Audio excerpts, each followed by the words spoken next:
Fans, this broadcast is a presentation of the Ohio High School Athletics Association Radio Network. Any commercial use, retransmission, or distribution without the express written consent of the OHSAA is strictly prohibited. The announcers on this game were selected by the Ohio High School Athletic Association. For more information, log on to the OHSAA Radio Network section at www.ohsaa.org. We'll see what this squad from Shawnee has up their sleeves from the Central Buckeye Conference, or if the Independent, a Catholic school from Youngstown, can make it all the way back.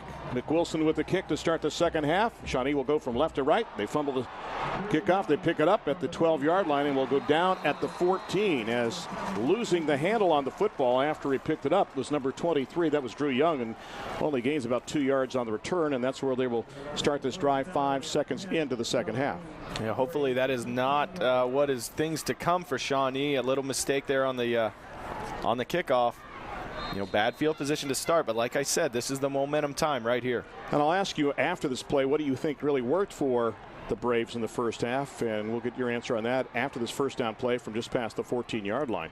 This time, Jarzab's going to keep it up across the 15 to the 18, maybe the 19-yard line before he's gang tackled there. So what worked well for Shawnee in the first half? Well, initially they were trying to run the ball up the middle against Mooney, and that just wasn't working. I said during the broadcast, they need to spread this out if they really want to take advantage of the middle of the field. As you can see, Brad Jarzab's got a lot of yards on the ground, but he isn't the one that, you know, he does have a ton of yards this year, but you want to spread it out and let your playmakers help you out. So I think staying in the spread, keeping Mooney on their toes, and taking some shots downfield is the way to go for Shawnee right now. Yeah, Alex McCrory on the season has rushed for nearly 1,500 yards. You would think he would have to be a factor here in the second half. This time it'll be Jarzab keeping again, puts it in the gut of McCrory, pulls it out across the 25, the 30, the 35, and slides down at the 38-yard line. Sometimes we talk about the quarterback with a hook slide. That time Jarzab just slipped down at the 38, but has the first down with 50 seconds gone in the third quarter. Yeah, he lost the edge there, but that's what I was talking about. If Jarzab's going to be the play, maybe that's something that they see on film. Maybe using McCrory as a diversionary tactic, you know, using him going up the middle first and kind of as an extra blocking back, which they did on that last play. It's working for him right now. Gain of 18 on the play. Mark it at the 38-yard line. Jarzab rolls to his right, looks downfield, tucks. Now retreats, goes back to his left, cuts upfield across the 40, the 45, midfield. 45-yard line is where he slips down there and has the first down. He's very good at reversing his field, finding that diagonal seam and making a nice gain out of nothing. Yeah, the cutback, it's working for Brad Jarzab right now. He's picking up big chunks of yards. The only thing that I worry about Brad is his conditioning right now. When they call upon him to throw the ball, is he going to be too tired to do so? Gain of 17. I would think if the adrenaline kicks in, it would be in the state championship game for a guy like that. So we'll find out what happens. Let's see if the defense from Mooney has an answer. They show blitz from the outside. Jarzab, the quick pop. The pass is complete and then dropped on the play at the 40-yard line, in and out of the hands of Jordan Huggins right at the 40-yard line. Yeah, they're just going to call that incomplete, but that's what I'm talking about. Brad Jarzab put it right on the money when he had to. Anthony Dermata was right there, too. I can't fathom the fact that Mr. Dermata, the middle linebacker, is coming back for 2 more seasons. That's unbelievable. A kid like that, he's playing very well for a young kid, only a sophomore, and he's only going to get better and bigger and faster. Second and 10 now from the Mooney 45-yard line. 10:29 left to go. Third quarter, 21-7. Mooney over Shawnee. Straight back out of the gun is Jarzab. Rolls to his right, now to his left, and rolled a little bit too much. Turned into pastry, and he got knocked down back at the 47-yard line as he was trying to find that seam, and there was nothing there, and he's brought down. It's Justice Ellis Moore who comes through to make the hit on the play. You could see what Brad Jarzab was trying to do there. He was about to take that next step into the next level to try and get some yards running the ball. He picked his eyes up, saw somebody working downfield, set his feet again, but the defenders collapsed on him. Big play here, third down and 14, back at the 49-yard line. 5 wideouts. The blitz is on. Jarzab rolls to his left, looks, tries to gun it underneath, has his man inside the 40 to the 35. There's a flag down, all the way down to the 22-yard line. Pass is complete to Drew Young, but there are 2 flags, one at the 44 and one at the 36-yard line. I know one of these is going to be an illegal lineman downfield on that pass. When you try and set up the screen, you got to be behind the line of scrimmage to pick that up. Our referee is Danny Kleckner. He's conferring with our umpire, Kevin Jackson, right now, and he'll impart the information to all of us by saying the following. Ineligible receiver downfield on the offense. It's a 5-yard penalty. Remains third down. So that negates the big pass play, and it'll bring it back.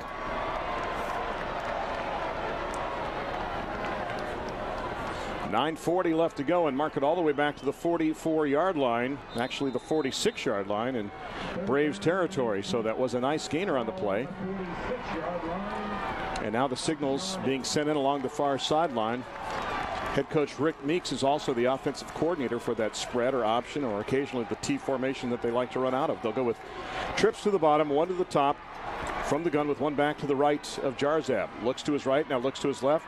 Now back across the middle, guns it. The pass incomplete for Huggins at the 44-yard line, and he took a shot to the midsection, and he is slow to get up. Now up to his knees, and finally slowly getting up and working his way off the field. And guess who hit him? Number 35, the young boy, Anthony Dermata. That's one of my favorite stories of all time. I was covering a basketball game, and a group of sophomores were down at halftime by 10, and they came back and outscored their opponents. They were all seniors by 20.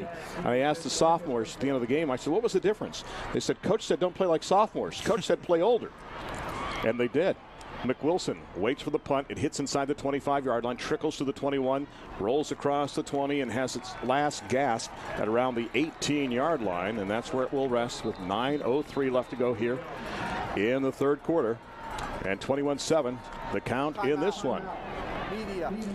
Let us pause now for these messages from the Ohio High School Athletic Association. You're listening to the OHSAA Radio Network, brought to you by Chocolate Milk. Hi, I'm Dustin Fox. Now, I had a lot of thrills playing football in college and in the pros, but none compared to the excitement of playing high school football. I'll never forget the pep rallies, the bus rides, and playing our rivals before a packed house. Now, for most kids, high school will be the last opportunity to play organized sports, but the lessons learned will last a lifetime. So support high school sports, which helps student athletes become the best they can be on and off the field. This message presented by the Ohio High School Athletic Association. You're listening to the State Football Championships on the Ohio High School Athletic Association Radio Network. Fans, the OHSAA wants all of our student athletes to stay healthy and stay in the game. The Stay in the Game campaign educates parents, coaches, athletic administrators, and students on healthy lifestyles and sports medicine initiatives to improve the students' interscholastic athletic experience, specifically receiving the right vaccinations. Remember to stay in the game. AJ, have you had your shots?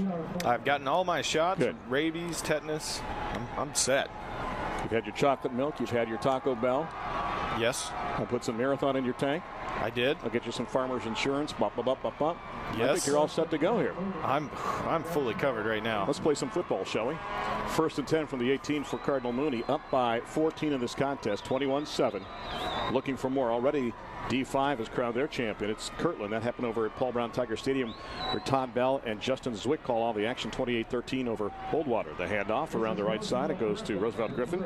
Gets across the 22 to the 23 or so before he goes out of bounds with 8:59 left to go. Well, the one thing for Mooney, you don't want to become passive here up by 14, but I'm sure you don't mind milking the clock a little bit as well. Yeah, about 9 minutes left in the game, just under. They're in control right now. Shawnee was able to flip the field position. They've got it back down in the Mooney territory. Now it's about, let's see who can make the biggest plays right now.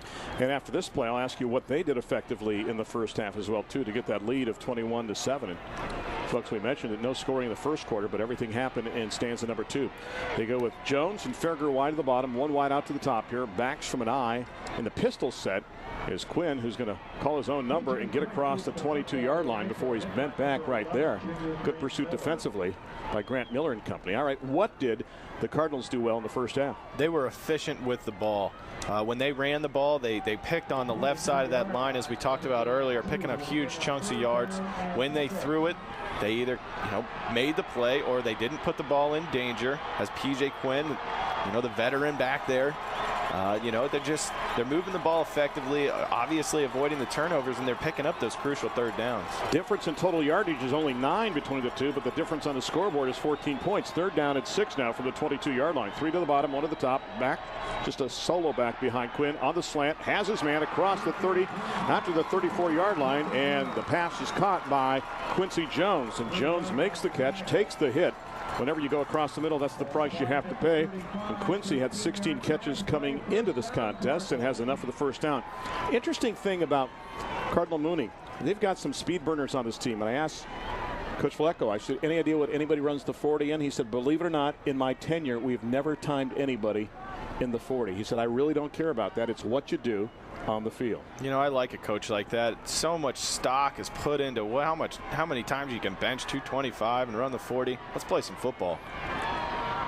Handoff to go right up the middle. Short gain on play up around the 37 to the 38-yard line on the play. As Justice Ellis-Moore gets the handoff, and the hit is made by number 47. That is Nick Costa, who's been in on a half dozen hits. He's a great filler, too, and a good starter now for year number 2 for the Braves. We talked about takeaway and giveaway. So far, the ratio in this season for Shawnee after the interception in the first half, they're still +9, which anytime you're in plus territory is good. And normally when you're in the state championship, many times you're in double digits. Trips stacked to the bottom of the set, one back in the backfield. The quick pop, it's a bubble screen. It comes out to Farragher across the 40, 45. They tightrope the sidelines, and does he have enough for the first down? It looks like he does, just past the 45. A lot of people like to do things now into the short side of the field, AJ. Why is that? You know, it's harder to cover, especially when you stack three receivers on top, you know, behind each other, just like that they did on that play as Mooney did. It's hard to cover. You know, when they run that bubble screen, you got 2 receivers going out immediately to block, and the short side of the field allows you to pick up those yards quickly and get out of bounds. Griffin checks out. Quinn is upset. He wants Jones to the top of the set with Farragher. Justice Ellis-Moore is the lone back in the backfield right now. Quinn's going to change it, I think, at the line of scrimmage now on the 1st and 10. He does have that option of a couple of plays sometimes, and he can switch off, and he does that time. And a great job that time is Justice Ellis-Moore trying to take it outside, and great pursuit coming up from the secondary by one of the guys that you mentioned that was a replacement. J.D. Davis came in and was able to make the hit at the 46 and hold the gain to less than 1 yard. What a tackle there, going low, taking the ankles out on Justice Ellis-Moore. J.D. Davis filling in pretty well, and he's not going to let him pick on him all day there. So we'll call it second down and nearly 10 again from just past the 46-yard line here at Fawcett Stadium in Canton, where the sun has been a rumor most of the day, and now it's departing for westward skies, whatever was left of it. Have a great venue of the interstate, looking out at the Hall of Fame here. 6:20 left to go in the quarter. Quinn fakes left, goes to his right, rolls, guns, passes, incomplete. At around the 42-yard line, was looking for his tight end there, and it goes right through his hands. Hagan Blaine tips the ball up in the air away from the receiver, and our boy J.D. Davis almost comes up with a pick. Great play by Shawnee. So third down and 10 now from the 46-yard line. And coming back in is Jones. Also checking back in now is Marcus McWilson. Jones and Farragher and Justice Ellis-Moore all go to the bottom. McWilson to the top. One back behind Quinn from the pistol on his third down and nearly 10. Looks, bubble screens it out to Farragher at the 45, sidesteps one defender across midfield all the way down, dives to try to get the first down, and does he at the 45-yard line. It's very close in Brave territory whether he has enough for the first down, and almost going back to that bubble screen now is a way to try to get that first down in their kind of ball control offense. And I think for the first time in this game we may have a measurement. Looks like we might bring the sticks in from the far side of the field with 6:05 left to go here in the third quarter. Shawnee's got to be kicking themselves, allowing Mooney to have this kind of effective offense on third down. That time it was a 3rd and long. They try and do that bubble screen again. It puts the corner on an island going one-on-one to try and make the tackle. And it looks like they're going to be very, very close, if not already picking up this. I'm going to guess they're short.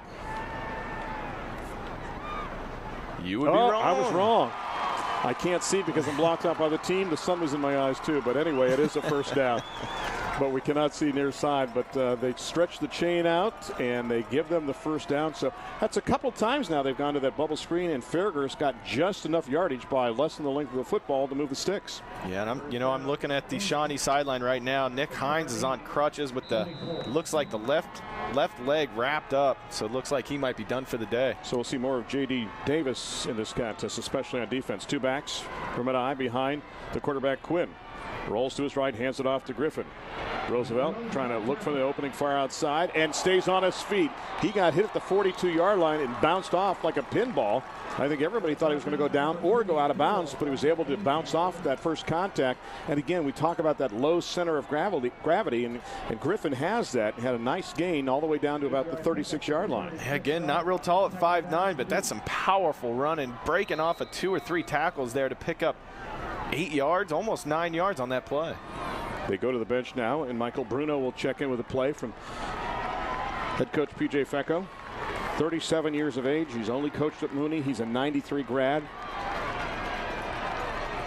A lot of the coaches on the staff are Mooney grads with 5:57 left to go, including their defensive coordinator.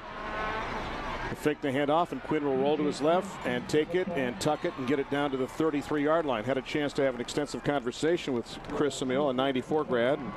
He's assisted by Tom Velasquez as the defensive coordinators, and their D has a lot of different looks, but he talks about the pride and the tradition of going to Cardinal Mooney and coming back to coach in that fine institution on the south side of Youngstown. And right now the folks have to be very happy in Mahoning County with the performance of this team.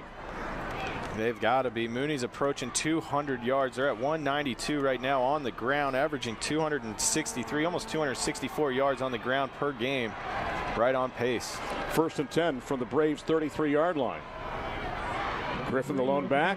Griffin goes down. Try to hit the hole, and there was none. He was double teamed right when he got there. They got him high and they got him low, as Grant Miller got him high, and going low is Joel Schulke, who we talked about a little earlier as being an all-state performer on offense, and he's a 3-year starter in the defensive line as well. Hey, look at the total yardage now, and talked about Mooney. Shawnee is at 188 yards total offense. Remember, the first quarter was pretty sparse for both of these teams, especially the Braves. 2nd out of 9 from the 32 after that short gain. Power formation to the right. They hand it off to Griffin. He tries to go that way, and they again go for the ankles, and they get him. Nick Costa makes the hit again. Yeah, this is some good defense. This is what Shawnee needs right now. They got to get a big stop here. 3rd down again for Mooney. They've been picking up these left and right this whole game. 3rd down efficiency, very important in winning a ball game. Shawnee needs a big stop here. Justice Ellis Moore checks in this contest, and we have a little equipment repair that needs to be made on the field.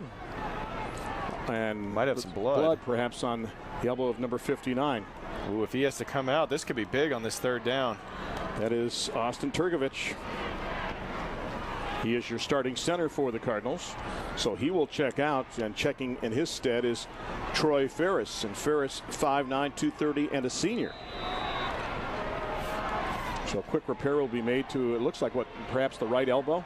Yeah, they'll just throw some tape on that and try and get Austin Turgovich back in that game. In the backyard, we just put dirt in it, though, right? That's right. 3rd down and 7 for the 30. 4:14 left to go, 3rd quarter. Mooney up by 14, looking for more. Quinn on the direct snap, rolls and gets to the 29-yard line and is whipped down right there. Solid tackle by Ryan Mayfield. Holds him shy of the 1st down. Now what do you do?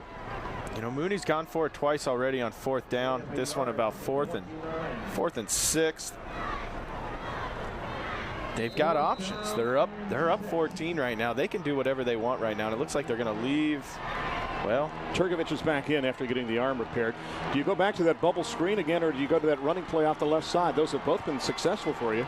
Looks like they're setting up to run this bubble screen out towards the wide side of the field, towards the Shawnee bench. Jones and Farragher up there. Also, Justice Ellis Moore's in a slot that way. One back in the backfield. And a whistle will stop play before we start anything with 3:24 left to go, and a whistle and a timeout going to be taken by Shawnee. Could be a smart play by the Shawnee coaching staff. They saw the lineup that Mooney brought to them. And we're approaching the top of the hour. We'll pause now for station identification for 15 seconds and remind you that this is the OHSAA Radio Network.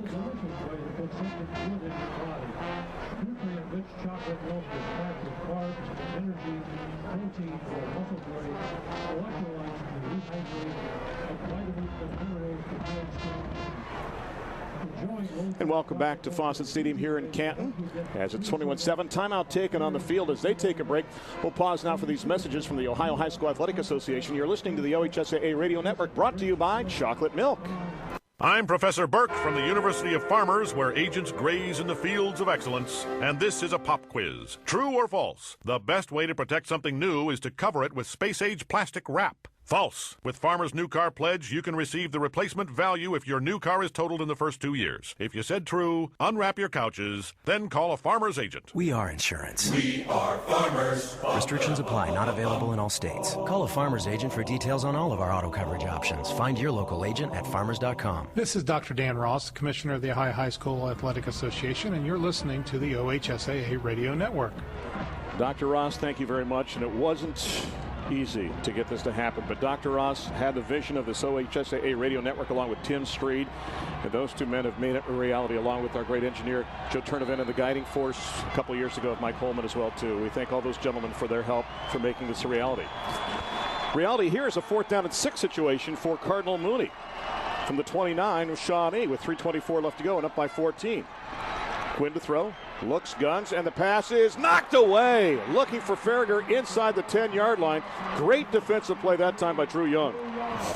Wow, what a fantastic play. Instead of just trying to pick up 6, they design a play, take a shot at the end zone. Drew Young coming up, putting the paw up in the air and knocking it down. Good pass, but better defense that time by Young, who comes through to make the play. And now, well, Shawnee was able to hold. They have to dent that scoreboard a little bit more, down by 14 in this contest. I've been noticing the great golden shoes of Zach Ruff, the right tackle, how they stand out on a guy that's 6'4" and 275. Yeah, as though he needed help standing out. Straight back to throw is Jarzab now. He's going to roll and tuck and try to go up the middle and find an opening. Got up to around the 35-yard line. Boy, we always talk about picking the holes, and you can tell that Brad just has a great field vision down there to find the openings. Yeah, it's something you can't teach, just feeling that pressure. You got to feel it before it happens, what's going to open up, where you can go. And he's doing a great job right now. Unfortunately, it's just not quite enough right now. They need a score to really make a statement in this contest, down by 14. Jarzab, the Central Buckeye Conference Player of the Year for the last 2 seasons, 2nd down and 4 from the 35-yard line. Jarzab looks, rolls to his left, tries to buy some time, and gets waylaid back at the 24-yard line. The missile came coming through to hit him, and that was Joe Stana. Man, he came through uncontested, put his helmet down, and just waylaid Jarzab for a big loss on the play back at the 26-yard line. Yeah, one of the critiques of Jarzab is that he's just waiting in the pocket too long. You got to make a decision quicker than that. Otherwise, you're going to get guys like Stana and Courtney Love, players of the year. These guys they're flying around the field. They're going to make some plays if you sit back there that long. 3 wide to the bottom, 1 to the top now. 2:04 left to go in the quarter. They need 13 from the 26-yard line. Jarzab from the gun rolls right. Tucks, now rolls back to his left. Needs a block, is not going to get it because Courtney Love got him back at the 31-yard line. Love was almost spying him that time, and Courtney just waited for him. When he got to the 30, he said, "You're mine," and brought him down at the 31. Player of the year on player of the year. Courtney Love wins that battle. So a punting situation, you would think, with 1:35 left to go. If you have a fake, this might be the time to use it. They're looking at the sideline. 4th down and 8. Alex McCrory standing at his own 18-yard line to punt it. He's got the snap, and he kicks it. McWilson calls for the fair catch, called for it early, and makes it back to the 34-yard line. I'm surprised he didn't roll with that one and try to take a few steps, AJ. Well, they're in the driver's seat right now. I'm sure the coaches were like, just catch the ball. Make sure that you hold on to it. Turnovers are at a premium right now, and Mooney has done a great job. Ball security. Well, you mentioned Mooney being close to 200 yards rushing. They're at 196 right now. They've got 52 yards passing for a total of 248 on the other side. You look at Shawnee, they got 128 rushing, 62 passing, and leading the way for the Cardinals. Roosevelt Griffin over the century mark now. 17 carries, 109 yards, and a touchdown. 1st and 10. Cardinals from their own 35. Backs from an eye. Traditional set this time. The handoff goes to Griffin, and Griffin got to the line of scrimmage and maybe the 36-yard line, and then falls forward to the 37. We'll see where they give him his forward progress. But that time they did a good job defensively, did the Braves, of plugging that gap. Yeah, another fantastic play by the senior Ryan Mayfield. Filled the gap hard right there. Not going to let Roosevelt Griffin get that, that 120-yard game like he's looking for. He checks out of this contest. They go with 1 wide out to the bottom. Power formation again with 2 tights. Backs from an eye on his 2nd down and 9 from the 36-yard line. Handoff to the right, and there's a gap for Justice Ellis-Moore across the 45. Drags the defender across midfield all the way down to the 49 and maybe the 48-yard line. I want to talk about a low center of gravity. We saw it again there before Young could make the hit on the play, but we've got a player down, because that's enough for the first down, and we've got a Brave that is down at the 40-yard line, rolling around on the turf with 36 seconds left to go. That might be Nick Costa down there. Can't quite see a number on it, and I don't see him standing in the defensive huddle. Well, I watched the replay, and I saw a hand come through and hit somebody in the helmet as they came through, and I'm not sure if that was the scenario that caused the player to stay down at that pile. Actually, it's resting at around the 38-yard line with 36 seconds left to go here in the third quarter, and Mooney on top by a count of 21-7. The OHSAA Radio Network would like to welcome those listening around the state and around the world on our great affiliates. And we want to thank those that are enjoying this game, like WRGM 1440 AM in Ontario, and also in McConnellsville and WJAW 100.9 FM, and Findlay's WFIN 1330 AM. And coming off the field, it is whom? Nick Costa. You called it, Mr. Costa. And I think what happened on that play is he was extending his arms out to try and make that tackle, and it looks like he may have maybe separated a shoulder. Hopefully nothing too serious, but it looked like it was an upper body injury. He walked off just fine. At least his legs looked all right. We'll thank the online affiliates as well, too, in just a second. First and 10 now from the 49-yard line with 25 seconds of ticking third quarter. Cardinal Mooney up 21-7 over Shawnee. Handoff goes to the right side. Justice Ellis-Moore tries to find the seam and gets a yard or two. A helmet goes flying out, and it belongs to one of the Cardinals. I want to thank our great online affiliates as well, too. JJHuddle.com, WSWO, DaytonOldies.com, Chillicothe, WBEX 1490 AM, Chillicothe, WKKJ 94.3 FM, Washington Courthouse, WCHO 105.5 FM, NorthCoastPigskin.com, and RadioNorthCoast.com. Thank you to all those great affiliates as well, too. It's the end of the third quarter, 21-7. Mooney leads. Fourth quarter just around the corner. Let's pause now for these messages from your local station. You're listening to the OHSAA Radio Network, brought to you by Chocolate Milk.